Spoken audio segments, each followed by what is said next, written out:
Ipinaalam na ng COA o ng Commission on Audit kung saan ginamit ng ilang senador ang pondong ipinamahagi sa kanila ni Senate President Juan Ponce Enrile noong Disyembre. Pero ang tila magiging problema raw ng COA ang hindi pagsusumite ng resibo ng mga senador para sa liquidation o kwenta kung paano ginastos ang pera. Dati nang sinabi ni Enrile na galing ang pera sa savings ng Senado. May report si Lala Roque. Naging kontrobersyal ang pamimigay ni Senate President Juan Ponce Enrile ng milyong-milyong pisong dagdag pondo sa mga kapwa-senador mula sa savings ng Senado bilang pandagdag gastos. Kasama na dito ang transportation at communication expenses, office supplies at iba pang kanilang kakailanganin sa pagpapatakbo ng kanilang opisina.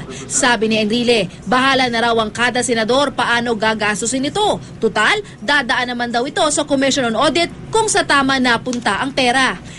Ayon sa batas ang pamamahagi ng dagdag pondo, pero lumalabas na hindi pala nagsusumite ng resibo ang mga senador para patunayan kung paano nila ginastos ang pera. Ayon kay COA Chair Grace Polido-Tan, naisumite na raw sa kanilang unang 600,000 na ibinigay sa kada senador noong Nobyembre, pero walang mga resibo.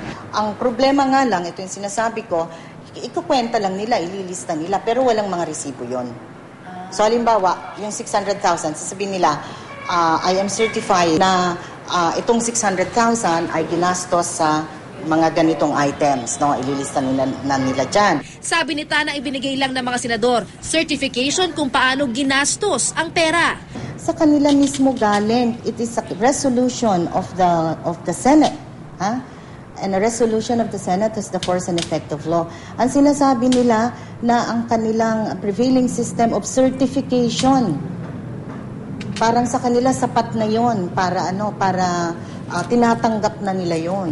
Yung mga congressman at senator mismo ang nagsasabi na huwag nyo na kami hingan ng resibo.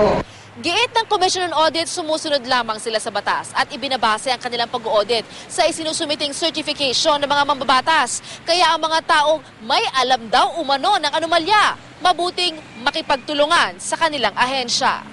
Kung ang sinasabi ganito ang nangyayaring kalakaran sa Senado, siguro yung mga nagsasabi noon, please come up with some evidence by which we can go by, no?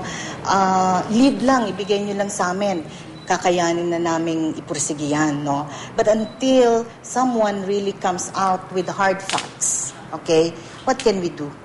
Lala Roque, GMA News.